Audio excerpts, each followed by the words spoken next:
Rome fell in 476. 60 years later, a Roman army took it back. Not a warlord with Roman manners, a Roman army, under written orders from a Roman emperor, walking in through the Asinarian Gate on a December morning in 536, while the Gothic garrison filed out of the Flaminian Gate on the far side of the city and marched north. Nobody fought over it. The keys went east in a sack. The emperor who gave that order had never seen Rome, and he never would. He was born in a village in the hills of what's now North Macedonia. He spoke Latin at a court that had mostly gone over to Greek. His uncle had walked into the capital as a young man with two friends from the same village, wearing a cloak that held nothing but dry bread. His wife had been carried into a racetrack as a small child and stood up in front of the crowd to beg for a job. And 9 months before that army reached Rome, the sun stopped working. From the spring of 536, for something like a year and a half, the light over the Mediterranean came through thin and cold. Men in Italy wrote that they cast no shadow at noon. Harvests failed in Ireland and in China. Everyone who recorded it was certain it meant something, and not one of them could say what it was. So that's the question this whole story hangs on. What put out the sun in 536? Nobody in the 6th century could answer it. Nobody could answer it for 1400 years. And it arrived in the middle of the most expensive thing any Roman government had ever tried to do. This court did its serious work at night, by the way. The emperor barely slept, and the men who worked for him complained about it. So if you want the rest of this, subscribe and drop a like, and tell me in the comments what city you're watching from and what time it is where you are. I'd like to see how many of you are keeping his hours. Start with the bread. 3 young farmers from a village called Bederiana up in the Balkan hills walked to Constantinople looking for work. Procopius, who tells this story with his lip curled, says they arrived on foot carrying cloaks with baked bread rolled up inside them and nothing else. They were tall and well made, so the palace put them in the guard. That's how the dynasty got through the door. One of them was called Justin. He stayed, he fought, he rose, and by 518 he commanded the excubitors, the emperor's own bodyguard. When the old emperor died in the night, the guard produced Justin, and the palace accepted him. He was pushing 70. He couldn't read. There's a stubborn report that he signed documents by tracing the letters through a stencil cut in a wooden strip and held over the page for him, though it comes from a source that despised him, and it may be a good joke that hardened into a fact. Justin had a nephew back home, a farmer's son named Petrus Sabatius. He brought the boy to the capital, had him educated, adopted him, and renamed him after himself. Petrus Sabatius became Justinian.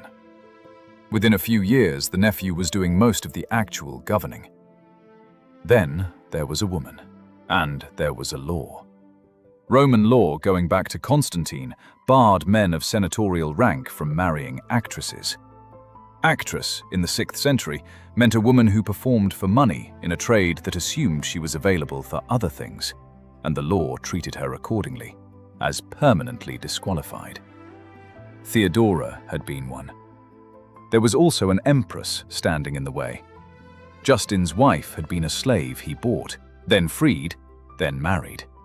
When he took the throne, she took a respectable new name. A woman who had come from nothing, married out of nothing, and she would not have her husband's heir marry Theodora. While she lived, nothing moved. She died in 523 or 524. Within months, the old emperor issued a new law. An actress who had left the profession could marry a man of any rank at all, with the emperor's blessing. In 525, they married. The reign opens with a statute written to order for one couple. The other thing waiting for them was money. The emperor before Justin had spent nearly 30 years rebuilding how tax was collected and how coins were struck. He abolished outright a levy that fell on everyone who traded for a living, down to the beggars in the street. And he still left the treasury fuller than any Roman government had ever left it.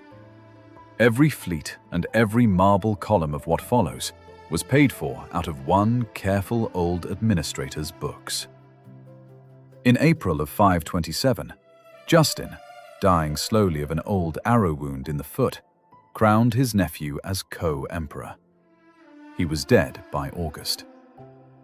Justinian and Theodora were crowned together, and she was made Augusta, which was not a courtesy. 4 years later, the city tried to kill them both. Her father kept the bears. The Hippodrome ran chariot races, and between the races it ran everything else: acrobats, dancers, mimes, animal acts. Somebody had to feed and handle the bears, and for the Green faction, that man was Theodora's father. It was the sort of post a son inherited. He had 3 daughters and no son, and he died young. His widow remarried fast, which was the sensible move, because the job could pass to the new husband. It didn't. The appointment lay in the gift of a faction official, and somebody else paid him for it. That's the whole hinge. A small bribe in a job most people in that city would never have heard of. So the widow dressed her 3 small girls in garlands, walked them into the Hippodrome in front of a full house, and stood them in the sand as suppliants, facing the green benches, begging for the post back. The Greens looked at them and did nothing. Across the track, the Blues took them in and gave the stepfather work. Theodora was about 4 years old. That scene needs a warning label, because the whole reign gets read through it. It comes from one book by one man, and the book is a piece of venom. Procopius of Caesarea served as legal secretary to the empire's best general, followed the wars for years, and wrote 3 things. He wrote The Wars, a long, sober, largely reliable military history. He wrote The Buildings, a book of praise so thick you can hardly breathe in it. And he wrote a 3rd thing that he never published, in which the emperor is a demon in human shape, and the empress is a monster, and which he seems to have kept in a drawer until he died. It surfaced in the Vatican Library and was printed in the 1620s, 1,000 years late, and it has been detonating under this reign ever since. So the rule for the next hour is simple. When something is documented, I'll say it flat. When it's one man's version, I'll say whose. When it's a legend that grew later, I'll say that too. The garlands are Procopius in the poisonous book, and there is no other account of it anywhere. What's on firmer ground is what she did next, because other people had to deal with her. She went to North Africa as the companion of a provincial governor, was thrown out, and made her own way home through Alexandria and Antioch, which is a long, expensive journey for a woman with nothing. Somewhere in those years, she came into contact with the Eastern churchmen who denied the Council of Chalcedon, and she stayed loyal to them for the rest of her life. Whether she picked that up in Alexandria, as people often say, is a guess. Nobody wrote it down. By the early 520s, she was back in the capital, and the heir to the empire wanted to marry her. That racetrack would have her back. It's where the reign nearly ended. The first thing they did with the money was the law. On the 13th of February, 528, a commission of 10 men was appointed. 3 older collections of imperial rulings existed, plus a century of loose legislation scattered on top of them, and much of it contradicted itself or referred to institutions that no longer existed. The commission's brief was to merge the lot, cut the dead matter, resolve the clashes by choosing, and produce one book. They finished in a little over a year. The Codex was promulgated on the 7th of April, 529. That was the easy half. The hard half was the jurists. Roman law had a second body, the writings of the great lawyers of the 2nd and 3rd centuries, quoted in court like scripture, and endlessly at odds with each other. In December of 530, a second commission was set up under the quaestor, with 4 law professors from Beirut and Constantinople, and 11 working advocates. They read the surviving library of Roman jurisprudence. By the emperor's own count, that was 3 million lines of text. They kept 150,000. The index of what they read through survives in one manuscript, and nowhere else. Where 2 jurists disagreed, the commission simply chose, and the loser was gone. The result went out in December of 533, 3 years after it was ordered. Then the lock came down. Nobody was allowed to comment on the thing. Writing an interpretation of the new law book was forbidden outright.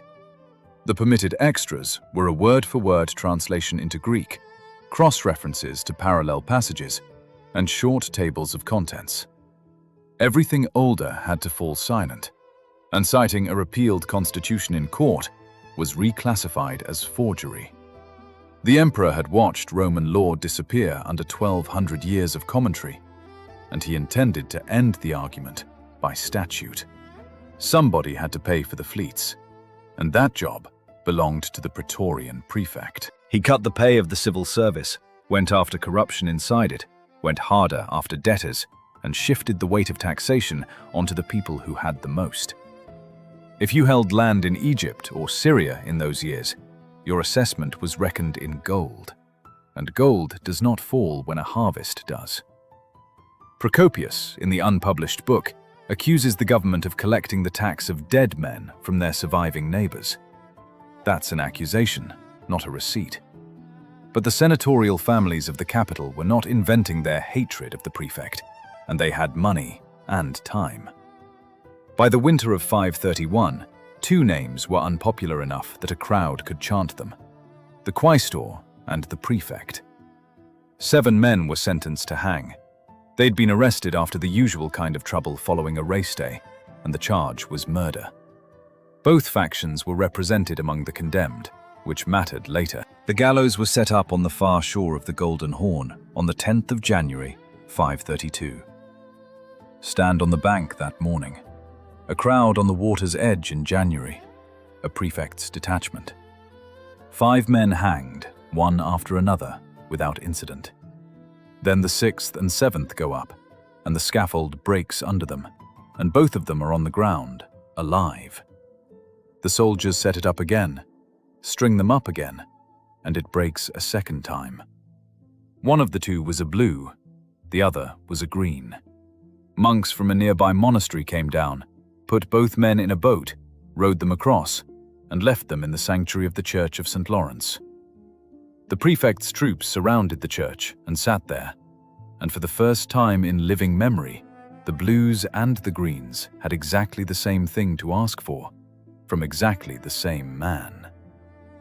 Races were scheduled for the 13th. The emperor took his seat in the box that opened directly from the palace, so that he never had to walk in the street to reach it. And the crowd began asking. Both colors, together, all afternoon. He gave them nothing. Somewhere around the 22nd race, the chanting stopped being blue or green and became one word. The word you shout at a charioteer to make him win. Conquer. Nika. They came out of the Hippodrome and went for the prefect's headquarters, burned it, and opened the prison. Over the next 5 days, they burned the Senate House, the Great Baths, a stretch of the palace, the Church of St. Irene, and the Cathedral of Holy Wisdom that stood on the site then, which was not the building you're picturing. Roughly half the city center went up. The emperor gave them the 2 names. The quaestor and the prefect were dismissed. It changed nothing at all, which is how you know the fire had stopped being about the fire. On the 18th, he tried it in person. He walked out into the imperial box, holding the Gospels in his hands, in front of the crowd that had spent 5 days burning his capital, and swore an oath on them that nobody would be punished. Some in the crowd shouted him down. The rest shouted for somebody else to be emperor. They settled on a man named Hypatius, whose only qualification was that his uncle had been emperor before Justin. Hypatius did not want this. He had actually been sheltering inside the palace and had just been sent home, and the account that survives says a doctor inside the building told him the emperor had already fled. The crowd came and got him. His wife tried physically to keep hold of him, and they took him anyway, out to the Forum of Constantine, where somebody realized there was no diadem available and put a gold neck chain on his head instead. Then they carried him to the Hippodrome and sat him in the imperial box. From there, Hypatius sent a message to the palace. It said, in effect, "They're all in one place now. Come and finish it." Either it never arrived, or nobody believed it. Inside the palace that same day, the council met. The geography is the whole scene. The great palace ran down to the water and had its own private harbor. Ships were fitted out and loaded with treasure and moored at the bottom of the garden. On one side of that garden wall was a city that had spent a week burning and had just crowned someone else. On the other side was the open sea and Thrace and an army. Every man in that room could walk out and be safe by evening. Procopius says Theodora spoke last, and that she said flight was easy. They were rich, there was the sea, there were the ships. And then, that royalty makes a good burial shroud. That speech has an ancestor. 900 years earlier, in Sicily, a tyrant of Syracuse called his friends together while his mercenaries deserted him and asked whether to run. One man told him to take the fastest horse. Another told him that tyranny is a fair winding sheet. Diodorus wrote that scene down 5 centuries before Procopius sat down to write his.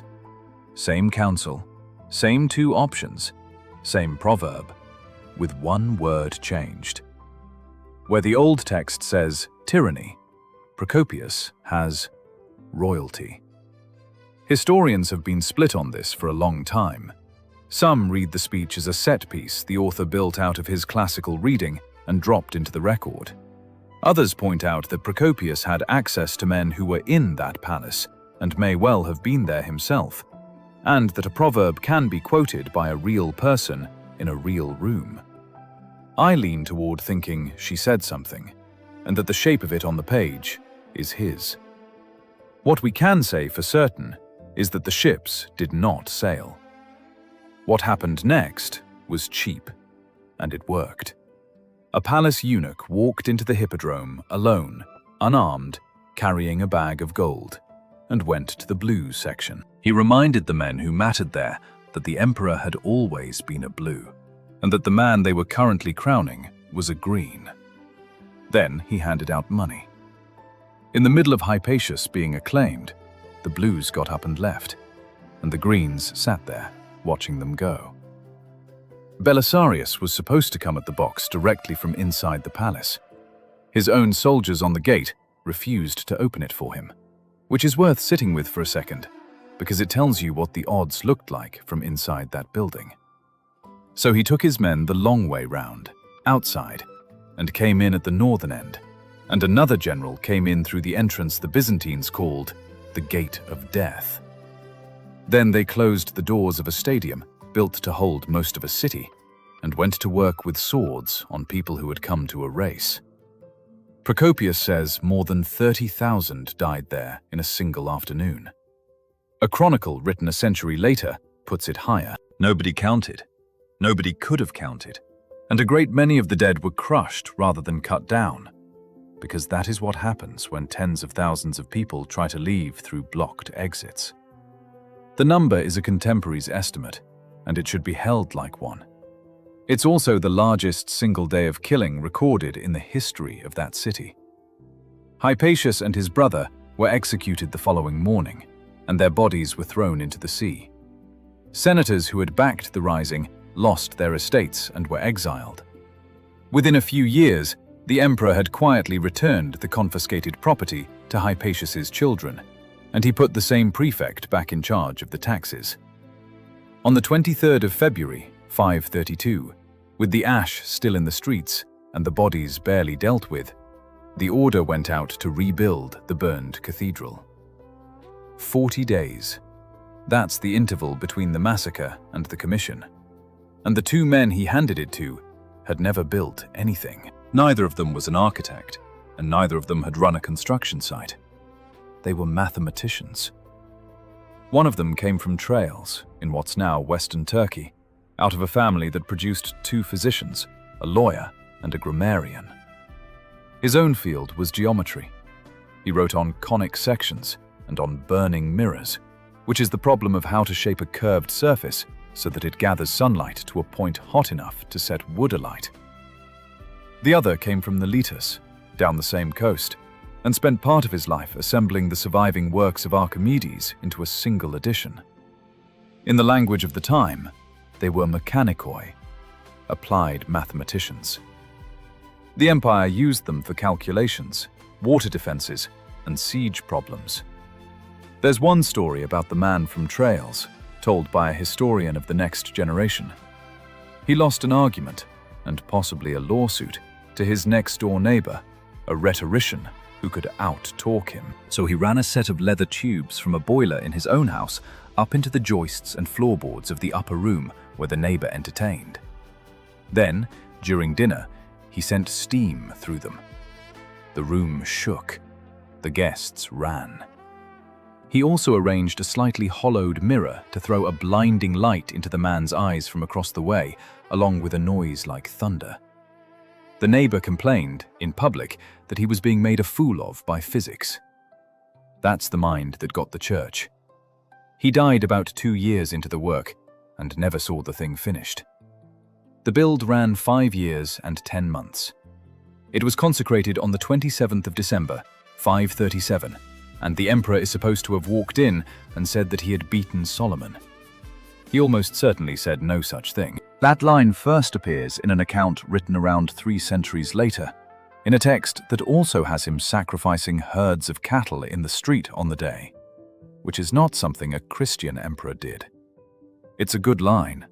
It's a legend, and it got attached to the building the way legends do, from underneath. The building itself had a defect, and it was in the most visible part. The dome was too flat. A shallow dome pushes outward as much as it pushes down, and that thrust has to go somewhere. The piers carrying it began to deform while the masons were still working. The great arches were cracking before the scaffolding came off. Then the ground moved. There was a quake in the late summer of 553, and another that December 4 years later, and both opened the cracks wider. Stand in the nave on the morning of the 7th of May, 558. The altar is under a canopy on 4 columns. In front of it stands the ambo, the pulpit, a raised platform of marble and silver where the gospel was read, and it's the most expensive single object in the room. Above all of it, the eastern arch and the eastern half-dome. That morning, the eastern portion of the dome came down. It destroyed the canopy, flattened the ambo, and buried the altar. The repair went to the nephew of the man from Miletus. He did the obvious thing, which took nerve at that scale. He made the dome steeper. A taller dome sends its load down through the piers instead of out against them.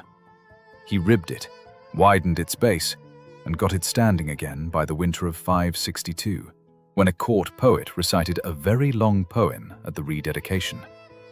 So the dome in every photograph you've ever seen of that building is the second one. 12 of the nephew's ribs are still up there. The emperor who ordered the church outlived his architect and outlived his dome, and he had the thing rebuilt in his late 70s. By the time the doors opened, his soldiers had been in Italy for 2 campaigning seasons, and that had started somewhere else entirely. 500 ships left the capital in the early summer of 533, most of them transports, the rest warships. Nobody in the palace thought this was a good idea. The last time the empire had gone after the Vandal kingdom in Africa, the expedition had been annihilated, and it had nearly bankrupted the state. The general's wife, who sailed with him, had glass jars of drinking water stored in sand in the hold of the flagship, which kept it cool and clean, and on the long run west, it was the only water on the fleet still fit to drink. They landed on the African coast and walked toward Carthage. 3 months after leaving home, the general sat down in the palace at Carthage and ate the dinner that had been cooked that morning for the Vandal king, served by the king's own staff on the king's plate. The king, Gelimer, got away. He lost a second battle that December and ran inland to a mountain called Papua on the edge of Numidia, where a Moorish community sheltered him. A Herulian officer took his men to the foot of it, tried the ascent once, lost men on the slope, and gave that up.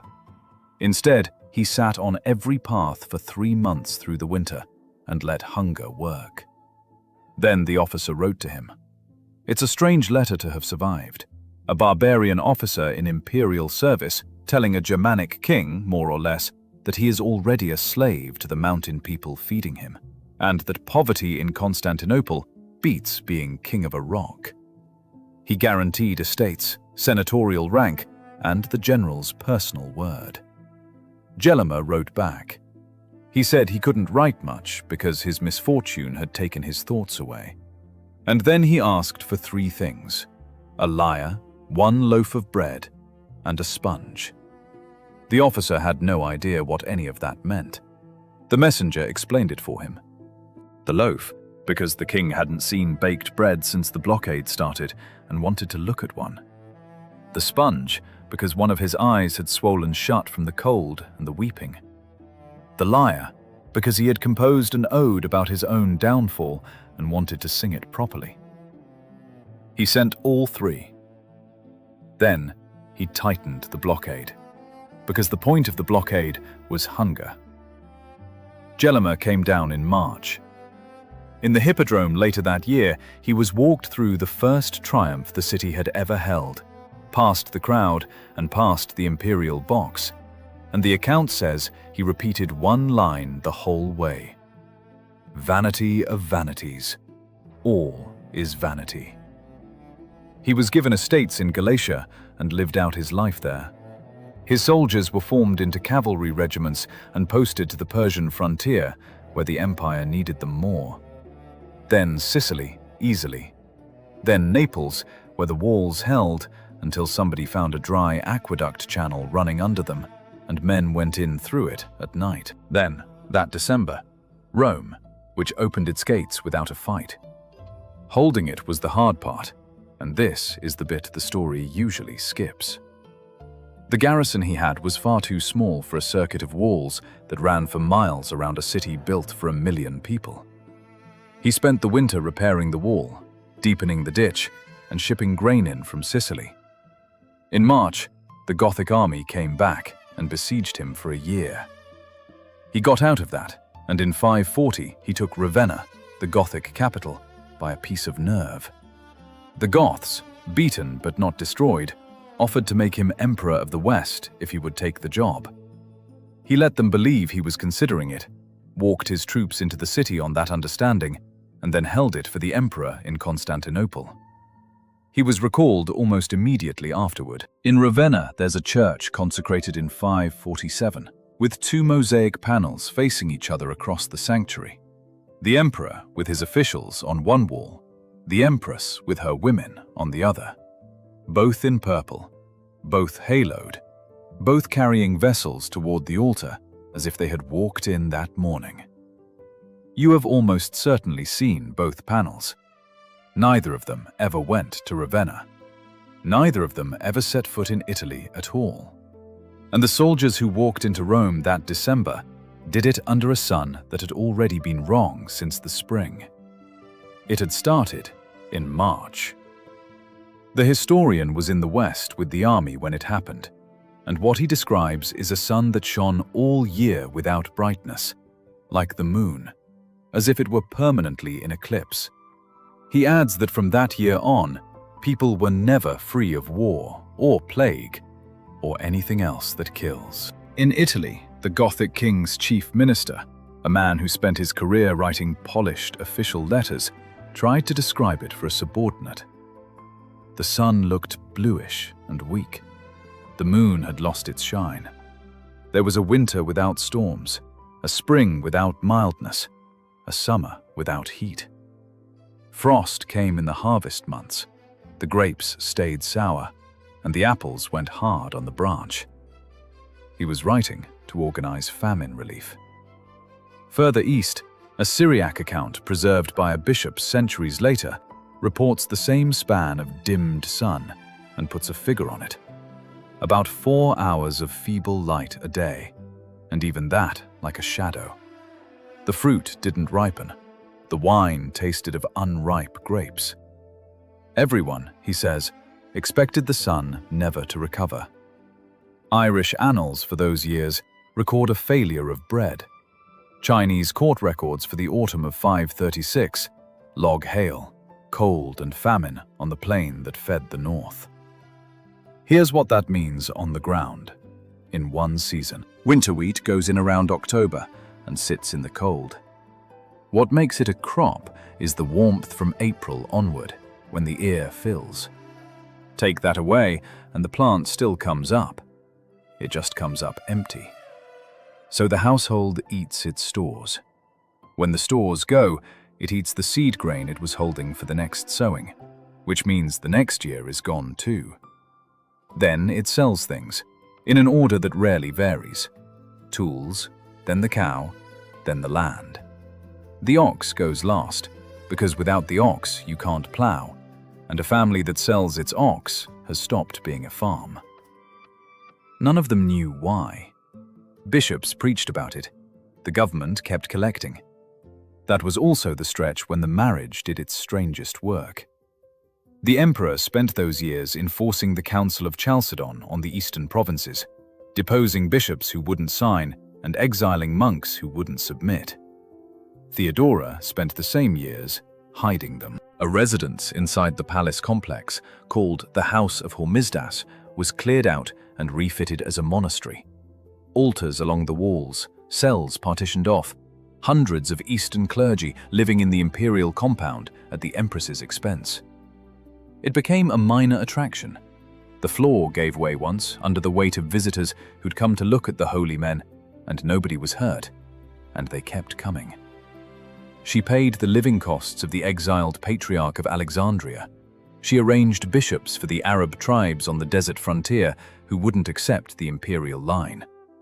Her husband knew, and it went on for a decade. 5 years after the light failed, ships came up out of the Red Sea trade and into the Egyptian delta. It surfaced at Pelusium, on the eastern edge of the delta, in the summer of 541. From there it went both ways along the coast, west to Alexandria and the grain fleet, east into Palestine and Syria. By the following spring it was in the capital, and this time the historian was there, not off with an army. It began with a low fever that didn't look serious. Then, within a day or two, swellings came up in the groin, in the armpit, behind the ear. Some victims fell into a coma. Others went into a violent delirium and had to be held down or they'd throw themselves into the sea. Doctors opened the swellings on the dead and reported finding a hard core inside. There was no pattern anyone could use. The careful died and the reckless lived, and physicians who handled the sick sometimes survived, while people who'd stayed indoors did not. The reported death rate in the capital reached 5,000 a day, and then, according to the same account, doubled. Take those as reported, not measured. Nobody was counting. The man writing them down was inside a city where the administration had stopped functioning. And figures like that are what a witness reaches for when the scale is past estimating. What is administrative record, and reads like it, is what the state did about the bodies. An official of the Imperial Secretariat was given money from the treasury and spent his own on top of it to bury the dead nobody was left to claim. They dug pits outside the walls until there was no more ground. Then they crossed the Golden Horn to the fortification towers at Psyche, took the roofs off them, and threw bodies down inside until the towers were full, and then put the roofs back on. The stench came across the water into the city whenever the wind turned. The markets were empty. The bakeries went unlit, so bread ran short in a city with full granaries, because there was nobody to bake it. For weeks, the only reason to be out on the street was to carry someone. Then Justinian got it, a swelling in the groin, and for a while the government simply stopped, because everything ran through him. He was around 60, and everyone assumed he was finished. That assumption is what did the damage. On the Persian front, the senior commanders discussed the succession and said out loud that they would not accept an emperor chosen in the capital without them. 2 junior officers reported it back. He recovered. The empress, who had been running the state alone for weeks, dealt with the men who had said it. One of the 2 commanders in the east was put into a lightless underground room beneath the palace and left there for over 2 years. And when they brought him out, he could barely see and never recovered his health. Belisarius lost his household troops, the private armed retinue that made a Roman general dangerous. They were broken up and handed to other men. Much of that account comes from the unpublished book, so hold it loosely, though the disgrace itself is on the record. And then the state did what states do. It legislated. On the 23rd of March, 544, an edict went out fixing wages and prices.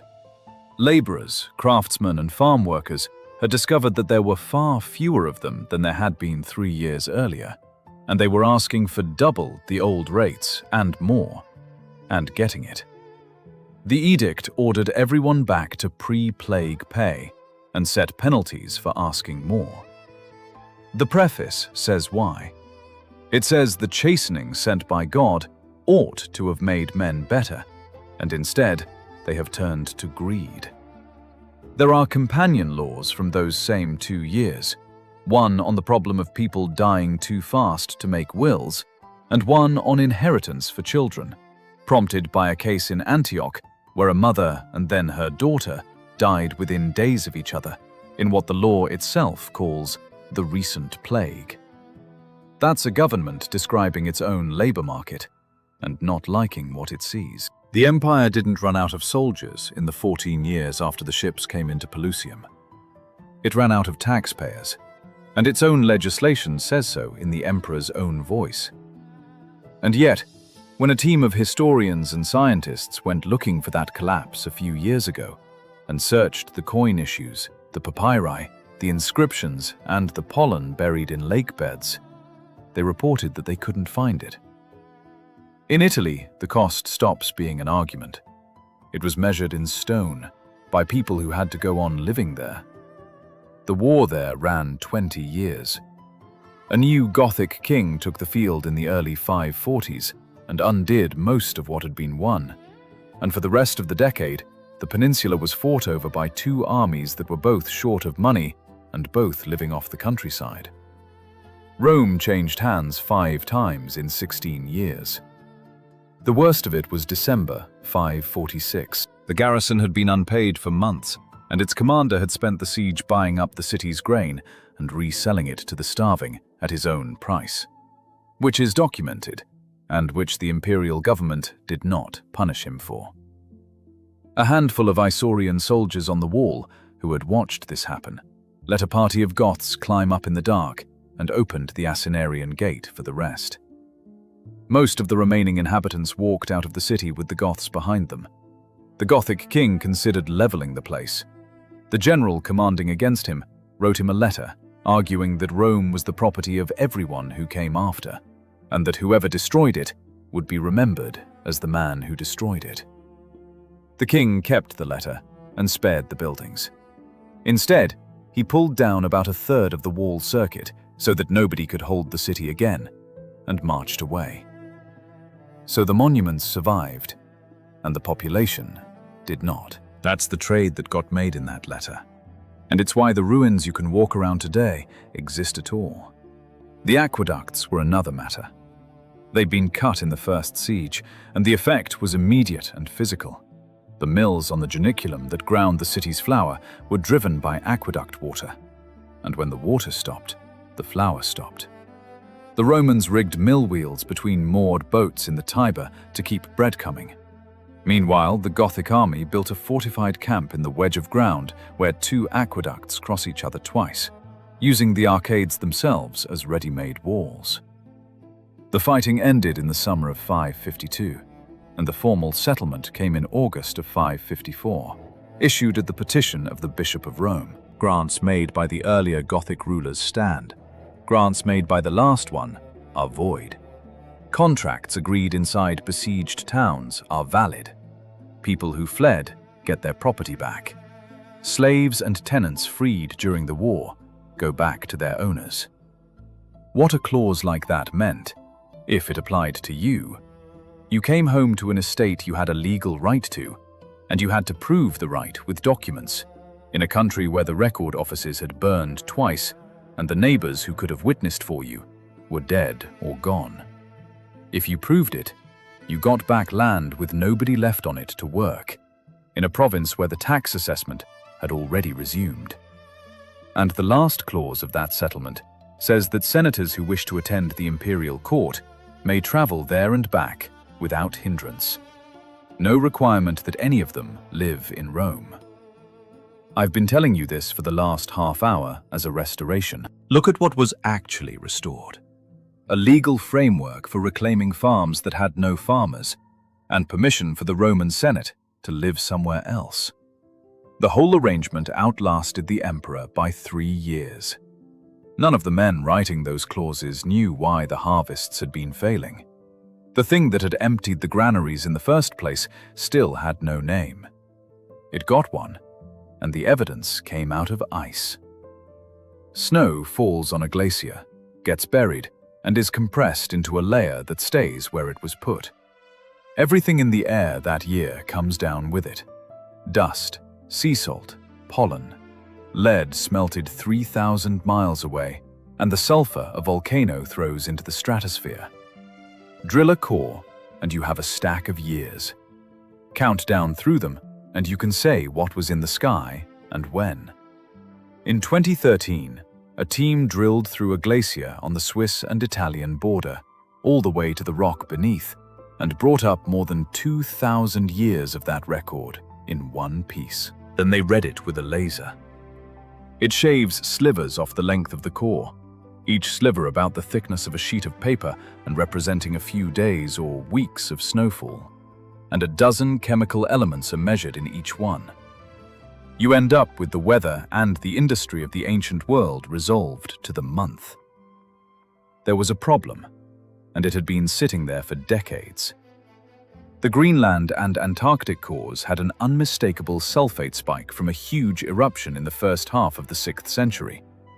But the layer counts put it in the early 530s, a few years before every written account of the dimmed sun. Historians said 536 because the chroniclers said 536. The ice said something else. Either the documents were wrong, or thousands of counted annual layers were wrong, and neither side could prove it. The fix came from something entirely unrelated. In the years 774 and 775, a burst of cosmic radiation hit the upper atmosphere. Trees recorded it as a jump in radiocarbon in one ring, and tree rings can be counted back to an exact calendar year with no ambiguity at all. The same burst produced a jump in beryllium-10, which falls out with snow and shows up in ice. One event, two completely independent archives, one shared nail. Hammer the ice chronology onto that nail, and it moves. Up to 7 years, in the direction that matters. The published result, in 2015, put the first eruption in late 535 or early 536, and a second, larger, tropical one in 539 or 540. Tree rings from the Alps and from the Altai show the coldest decade in roughly 2,000 years, starting right there. So that is the answer to the question, and it is a real one. The sun over the Mediterranean was dimmed by a veil of sulfuric aerosol from a very large eruption, probably at high latitude, and then hit again 4 years later by a tropical one, before the first had cleared. What the emperor's officials were watching was a stratosphere full of somebody else's mountain. Here's the limit, and it's a strange one. Nobody can name either volcano. A volcano in El Salvador was proposed as the source of the second event in 2019, on the basis of new radiocarbon measurements from trees buried in its own ash. A different team redated that eruption a year later to the early 5th century and concluded its global effect was small. We can date these two events to within a year, measure how much sulfur they put up, and model the cooling they caused, and we cannot put a name to either of them. The second body of proof for what happened in this reign came out of teeth. Bacteria leave DNA in the pulp cavity of a tooth, protected by enamel for a very long time. In 2013, 2 independent laboratories recovered Yersinia pestis from teeth in an early medieval cemetery at Aschheim, near Munich, a graveyard with an odd number of double and multiple burials clustered in the second half of the 6th century. 3 years later, a high-coverage genome came out of a second Bavarian site nearby. That closed a debate historians had been having for a century about whether the 6th century pestilence was even plague at all. It was. Then it turned up in England. A cemetery at Edix Hill in Cambridgeshire, dug in the late 1980s, produced plague DNA from a woman and a child buried together in the same grave. A broader survey of samples from sites across Britain, France, Germany, and Spain found several distinct lineages moving through Europe in different waves. And in 2019, a team of historians and scientists published a paper arguing that all of this proves the pathogen was there and proves nothing about how many it killed. Their case deserves its strongest form, so here it is. If a quarter to a half of the Mediterranean population died in 3 years, that should be visible everywhere. It should show in the papyri from Egypt, where private contracts, land sales, leases, and tax receipts survive in continuous series and carry on across the plague years without a break. It should show in the count of dated inscriptions, which does not drop. It should show in coin issues, which do not collapse. It should show in pollen cores, where abandoned farmland reverts to scrub and the ratio of cereal to tree pollen shifts, and it does not shift. It should show in cemeteries as mass graves, and mass graves attributable to plague are few. Their conclusion was that the catastrophe exists in a handful of narrative texts and in almost nothing else. The reply is partly evidence and partly method. Papyri survive from a few exceptionally dry places and are not a sample of an empire. Pollen responds over decades, not seasons, and cannot resolve 3 years. Coin output is a decision taken by a mint, not a census, and ancient DNA measures presence, never proportion. If you survive bubonic plague, the bacterium clears out of your body, so anyone found with it in their teeth died of it, but the people who never caught it are invisible by definition. The legislation from those years, which reads as if a government were watching its own labor market come apart, is on the other side of the ledger. Then a correction that cuts against the maximalist side, and it should be said plainly. In 2021, it was argued that plague may have reached Britain before it reached Egypt, by some northern route through the Baltic. That claim rested on how the Edix Hill graves were dated, so somebody funded new high-precision radiocarbon dates on the skeletons that had tested positive and published them in 2024. The results put the burials in line with the conventional chronology. The claim did not survive its own test. In August 2025 came the first genomes from inside the empire itself. At Jerash in Jordan, not far from where the outbreak first surfaced in Egypt, a mass grave had been packed into the vaulted chambers under an abandoned Roman racetrack that had stopped holding races 2 centuries earlier. Teeth from several individuals were screened for pathogen proteins first, then sequenced. The strains were nearly identical to each other, which is what a fast outbreak looks like, rather than a slow, endemic one.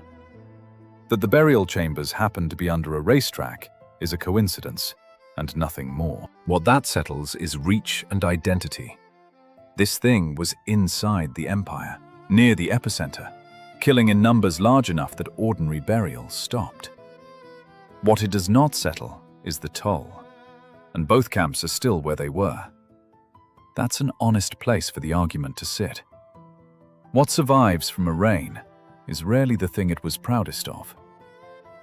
There is a book in a library in Florence, parchment, written in a Constantinopolitan hand within a generation of the law being promulgated, which makes it as close to an official original as anything from the ancient world. Marginal notes place it in Amalfi in the early Middle Ages. It moved to Pisa in the 12th century, and when Florence beat Pisa in 1406, it went to Florence as war booty, which is where it has stayed. Bound into it is the list of the books the commission read, and almost none of them survives anywhere else. That list is the only record that most of them existed. When lawyers in Bologna started teaching from this text in the 11th century, the legal systems of continental Europe and most of Latin America began growing out of it. There is also a church, or rather a succession of them. The patriarch of the capital, who was deposed in 536 for the wrong doctrine, simply disappeared from public record, and for years, nobody outside a very small circle knew where he was. He was in that converted wing of the palace, and he stayed there until Theodora died in 548. After her death, her husband, who had deposed the man himself, kept the arrangement running for the rest of his own life. A bishop she had consecrated in secret for the eastern provinces spent 3 decades traveling in a patched-up garment made of old saddlecloth, ordaining clergy in villages where the imperial church had removed them. The hierarchy he rebuilt still ordains bishops today. There is silk. 2 monks who had been preaching in the east came to Justinian and said the worm could be moved. They went back and returned with eggs, or with very young larvae, packed in the hollows of canes. The date is somewhere between 552 and 563, and the sources disagree.